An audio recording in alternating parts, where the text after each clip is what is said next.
Bonjour, aujourd'hui on passe à la question numéro 2 de notre super calendrier de l'Avent avec une question que vous n'avez jamais osé poser. Alors la question que j'ai eue en fait reprend plusieurs questions, donc je vais d'abord répondre à la première partie qui est comment est-ce que je fabrique des engobes à l'atelier. Je vais essayer de ne pas vous faire un cours complet sur les engobes parce que c'est un sujet très vaste et il y a effectivement plein de manières de procéder. Alors nous, comment on fait pratiquement? On prend de l'argile blanche. Alors c'est vrai qu'on essaye de prioriser les argiles belges. Donc on travaille par exemple avec la DFS des argilières Ins.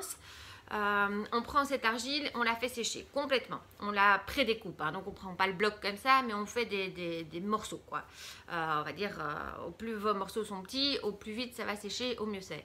Donc voilà, vous faites des petits morceaux de 2-3 cm que vous étalez sur une planche en bois. Vous faites bien tout sécher pour que ce soit bien dur, d'accord? Quand c'est complètement sec, on passe au rouleau pour essayer de transformer ces morceaux de 2-3 cm en poudre, d'accord? Une fois que vous avez cette poudre, vous la conservez, ça va être la base de votre engobe. Donc vous avez une argile blanche. L'argile blanche va ensuite être colorée pour pouvoir atteindre les différentes couleurs que vous avez envie. Alors pourquoi il est important de travailler avec une argile sèche? Parce que si vous voulez reproduire votre engobe, vous devez pouvoir vous baser quand même sur des chiffres un peu précis.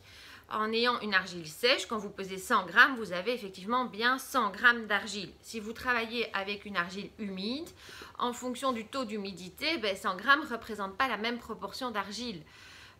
C'est la première chose. Ensuite, la deuxième chose, pour que votre terre se dissout bien après, quand vous mettrez de l'eau, qu'elle soit bien, qu'il n'y ait plus de grumeaux, il faut travailler avec une argile bien sèche. Si votre argile n'est pas complètement sèche, quand vous allez remettre de l'eau, vous allez garder des grumeaux.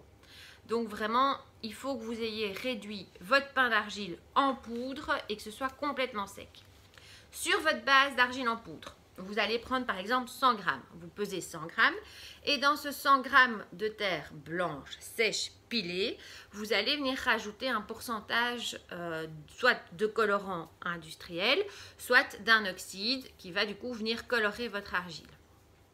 Attention quand même que la couleur que vous allez obtenir en fabriquant votre engobe n'est pas la couleur finale, hein. Donc la couleur va changer au cuisson, mais également lorsque vous allez mettre du transparent. Donc c'est souvent l'émail transparent que vous remettrez dessus qui va en fait révéler la couleur. C'est surtout le cas avec les oxydes notamment. Si vous utilisez des oxydes pour colorer votre engobe, ce sera vraiment l'émail transparent qui va révéler la couleur de l'oxyde à la deuxième cuisson. D'accord ? Alors, toujours dans la fabrication des engobes, une fois que vous avez donc pesé par exemple 100 g d'argile, que vous avez mis par exemple 1% de colorant, vous remettez de l'eau. Alors dans un premier temps, qu'est-ce que moi je fais? C'est que je mets de l'eau et j'essaye de mettre la poudre dans l'eau. D'accord? Alors là, très honnêtement, je ne vais pas pouvoir vous donner une quantité précise parce que je fais ça vraiment à la louche. Donc vous mettez d'abord un fond d'eau, vous saupoudrez avec votre argile et votre oxyde, vous laissez reposer, vous mélangez bien et éventuellement vous rajoutez ou pas de l'eau. Ce qu'il faut, idéalement, ça dépend ce que vous voulez faire. Mais si vous voulez appliquer votre engobe au pinceau, il faut qu'il soit quand même assez liquide. Donc je dirais vraiment grosse pâte à crêpes, quoi. Voilà, donc il ne faut pas que ce soit de l'eau, mais il faut qu'il y ait quand même une certaine tenue. Si vous mettez votre engobe au pinceau aussi, prévoyez plutôt 3 fines couches qu'une grosse couche. Ce n'est pas un émail, c'est de la terre, ça ne fond pas à la cuisson. Vous pouvez donc imaginer éventuellement mettre de l'engobe sur 100% de votre objet. Donc même le pied pourrait être recouvert d'engobe parce que l'argile ne va pas fondre à la cuisson. De même, si vous avez des épaisseurs ou des coups de pinceau visibles, ils ne vont pas non plus fondre et disparaître à la cuisson. Donc faites attention si vous souhaitez avoir quelque chose d'uniforme. Après, il y a tout à fait moyen de couler de l'engobe sur un objet, il y a moyen de peindre, il y a moyen de tremper.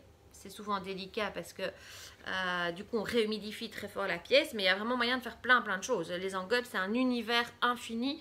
J'ai envie de dire aussi large que les émaux, donc il y a vraiment moyen de travailler et de faire des recherches d'engobes comme c'est le cas pour les émaux.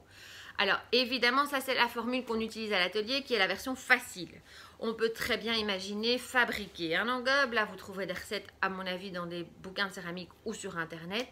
où là, le principe, c'est comme une recette d'émail, vous venez mettre différents éléments pour refabriquer une argile dans laquelle vous allez remettre des colorants. Alors, on ne travaille pas, en tout cas à l'atelier, je ne travaille pas avec des barbotines, donc de la poudre qu'on achète pour pouvoir faire du coulage, par exemple. Donc, je n'achète pas de l'argile en poudre prête à être coulée, prévue pour du coulage. Pourquoi? Parce que souvent, dans ces argiles-là, donc dans ces mélanges prévus pour le coulage, on rajoute des éléments qui permettent de défloculer et de rendre plus visqueux, on va dire, l'argile de coulage, ce qui n'est pas adapté à l'engobe. Et donc, il risque de moins adhérer sur votre pièce. Donc voilà, j'espère avoir répondu à cette deuxième question.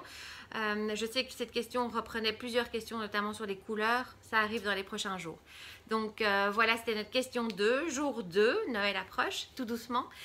J'espère que vous allez bien, prenez bien soin de vous et à demain pour la question 3.